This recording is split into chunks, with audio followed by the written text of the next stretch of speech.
एक बार दशमी के दिन भोजन करे 24 घंटे में, क्योंकि एकादशी रहना है। कांसे का पात्र, जिस रसोई में मांस बना उसके भोजन का त्याग, मसूर की दाल, चना, कोदो, साग, मधु अर्थात शहद और दूसरे के द्वारा दिया हुआ भोजन और दोबारा भोजन और मैथुन क्रिया, इनका दशमी के दिन कभी भी प्रयोग ना करें।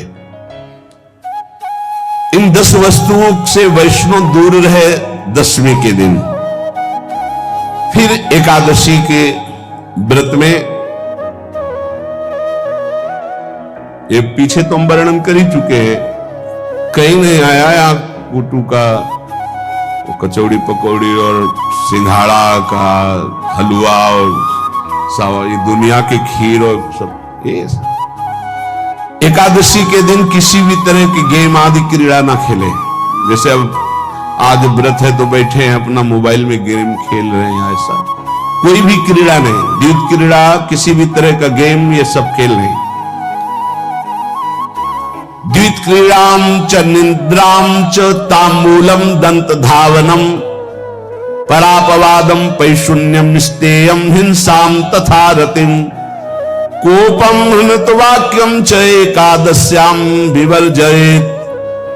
एकादशी के दिन उपासक को चाहिए कि वो किसी भी तरह की क्रिया, मनोरंजन बिल्कुल नहीं। चनिद्राम, नींद नहीं लेनी इसको, न दिन में न रात में, एकादशी व्रत। और प्रायः पुराने महापुरुषों ने ऐसा किया है। रामदास जी डाकोर के रात में जाते थे, रणछोड़ भगवान के यहां कीर्तन करते थे जाकर, तभी तो भगवान उनके कीर्तन पर, उनकी भक्ति पर रीछ कर गाड़ी में बैठकर उनके साथ आए थे। पूरी रात जगकर कीर्तन करना, दिन में तो सोना ही निषेध है। द्वित क्रीड़ाम च निद्राम च तांबूलम, पान खाना निषेध है एकादशी को, बिल्कुल नहीं, जो व्रत रह रहे हैं। और दंत धावनम, वृक्ष से तोड़कर जो दतून की जाती एकादशी के दिन नहीं। परापवादम, दूसरे की निंदा करना, चर्चा करना नहीं, अर्थात अधिकतर मौन व्रत धारण करे एकादशी के दिन। पैशून्यम, चुगली करना। स्तेयम, कोई चोरी करना। हिंसाम, वाणी से, शरीर से, मन से किसी को दुख पहुंचाना।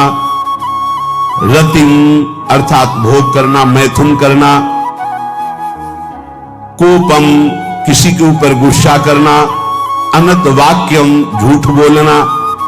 एकादश्याम विवर्जयेत्, एकादशी के दिन ये नहीं करना चाहिए।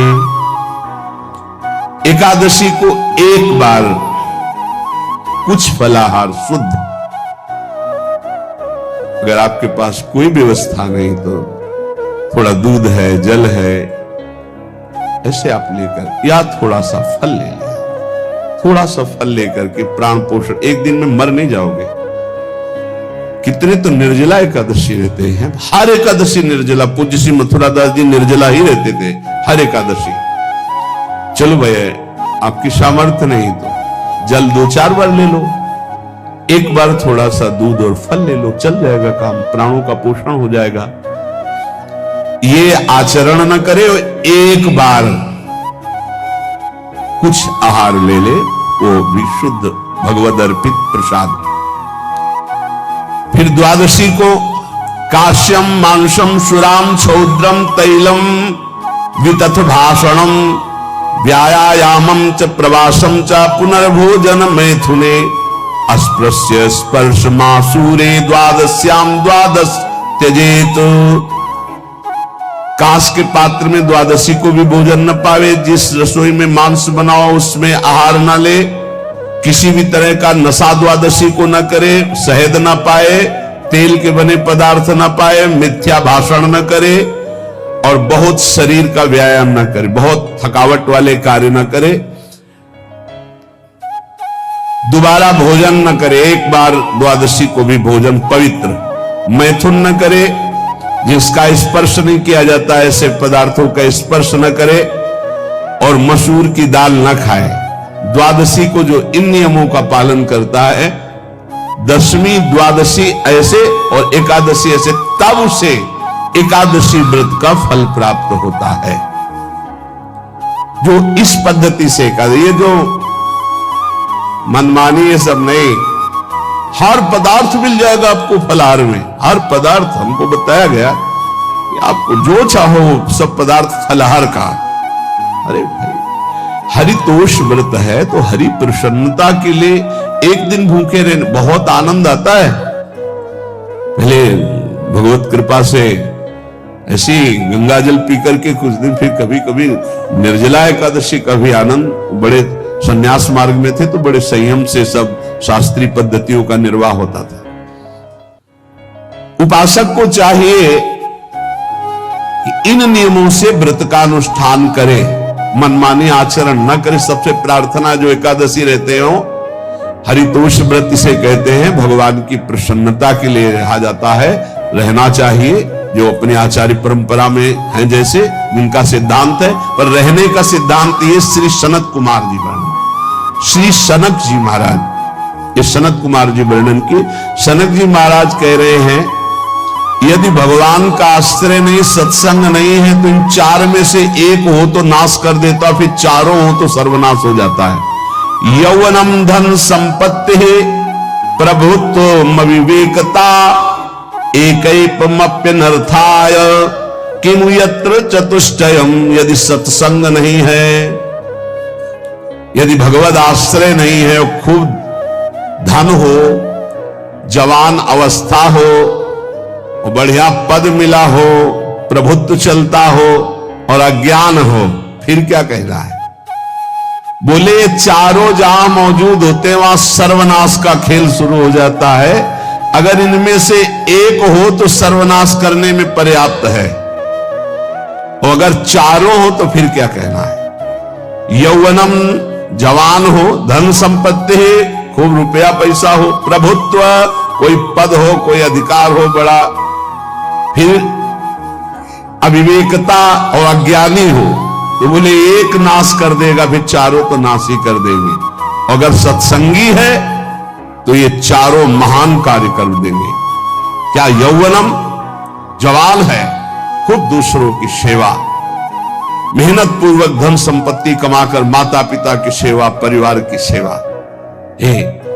ये माता पिता, हमारा वेद कहता है मातृ देवो भव, तैत्तरीयोपनिषद, मातृ देवो भव, पितृ देवो भव, आचार्य देवो भव, अतिथि देवो भव, यान्य नवद्यानि कर्माणि तानि सेवितव्यानि नो इतराणि, यान्यस्माकः सुचरितानि तानि त्वयोपास्यानि नो इतराणि, ये के चास्माच्छेयाः सुब्राह्मणाः तेषां त्वया स्नेन प्रश्वसितव्यम, श्रद्धया देयम, अश्रद्धया देयम, श्रिया देयम, ह्रिया देयम, भिया देयम, संविदा देयम।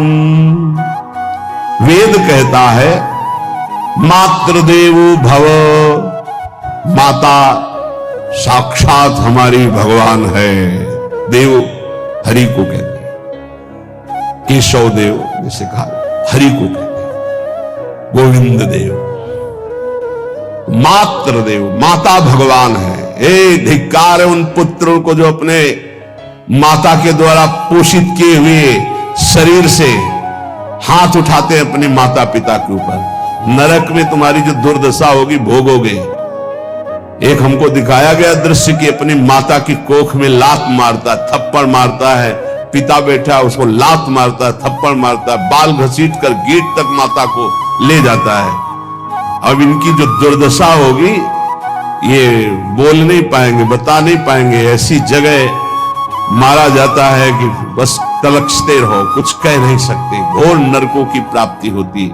वेद कहता, तैत्तरीय उपनिषद, मातृ देवो भव, ध्यान से सुन लो, सत्संग है, ये माता साक्षात भगवान है। अगर तुमने मारा वाह भर करके इसके आंसू गिरे, जितने आंसुओं की बूंद से भूमि के कण भीनेंगे उतने कल्प तक नरक भोगोगे। ध्यान रखना, तुम्हारा कभी यश, कभी कीर्ति, कभी श्री, कभी हिरी, ये कभी तुम्हारे उदय नहीं हो सकती। तुम्हारा सर्वनाश हो जाएगा अगर मां पे हाथ उठाया।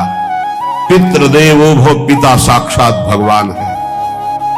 देखो भगवान अवतरित हुए तो प्रात काल उठी कहे रघुनाथा, मातु पिता गुरु नावहि माथा। आचार्य देवो भव, माता साक्षात भगवान है, पिता साक्षात भगवान है, आचार्य गुरुदेव साक्षात भगवान है। जो अपनी माता को, अपने पिता को दुख देता है, अपने गुरुदेव की अवहेलना करता है, उसका कभी मंगल हो सकता है? वो कभी सुख प्राप्त कर सकता है? वेद कहता है जो निर्दोष कर्म करते हुए धन कमाकर, कैसा कर्म? निर्दोष कर्म करते हुए धन कमाता है और उस धन से अपने बूढ़े माता पिता और गुरुजनों की सेवा करते, जीवन धन्य है। धिक्कार है उस पुत्र को, धिक्कार उस जवानी को, धिक्कार है उस धन को, धिक्कार उस बुद्धि को जिसको ये सब प्राप्त होने पर भी अपने बूढ़े माता पिता को दर दर के भटकने के लिए विवश कर देते हैं, जो अपने बूढ़े माता पिता को कष्ट देते हैं। जहां वेद कह रहा है मातृ देवो भव, पितृ देवो भव, आचार्य देवो भव, अतिथि देवो भव, चार बातें कही। अतिथि देवो भव, अगर बिना परिचय के कोई आ गया, कह रहा भूखा हूं, भोजन पवा दो, भगवान पधारे हैं, हम कह रहे मत अंदर आने दो, गेट के बाहर पवा दो, तुम्हारा संशय, पर उसे भूखा मत जाने दो। अतिथि देवो भव, जो निर्दोष कर्म करके अर्थ कमाकर अपने माता पिता गुरुजनों की सेवा करता है, उसी का जीवन धन है। पशुवत आचरण, मनुष्य शरीर प्राप्त करके राक्षस आचरण, राक्षसों की यही पहचान होती है। मां नहीं मातु, पिता नहीं देवा, साधुन ते करवा वही सेवा। तुम्हारे जो पुण्य है ना सब भस्म हो जाएंगे। आप खिलवाड़ मत समझो, वो विरक्त है, भले तुम्हें नौजवान दिखाई दे रहा है, वो शरणागत है। जो आचार्य ने मंत्र दिया वही गुरु परंपरा से चला रहा, वही मंत्र उसमें। आप उसको बोल रहे हमारे लिए कुर्सी डालो, पैंट शर्ट पहने हो, कुर्सी डालो। हाँ, आप असमर्थ हो तो हाथ जोड़कर प्रार्थना कीजिए कि बैठने में हमारी टांग टूट गई है, हम बैठ नहीं पा रहे हैं, क्या व्यवस्था हो सकती है क्या? याचना इस कोटि की। आदेश, बाबा जरा कुर्सी लाना, बाबा तो कुर्सी रख देंगे, आप उनको तुम भिक्षुक समझते हो, सारे सुकृत तुम्हारे नष्ट हो जाएं। ये जो संतों के द्वारा दिए हुए आसन में ये अयोग्य पुरुष बैठ जाते हैं ना, इनके सारे सुकृत नष्ट हो जाते हैं। ये क्या समझते हैं? तुरंत आसन दिया जाता है किसी भी, आओ आसन को प्रणाम करके समेट कर रख दो। अगर आसन में बैठने की योग्यता नहीं, आसन में बैठने की योग्यता उसकी मानी जाती है जो सामने बैठा है, उस स्थिति का हो या उससे श्रेष्ठ हो।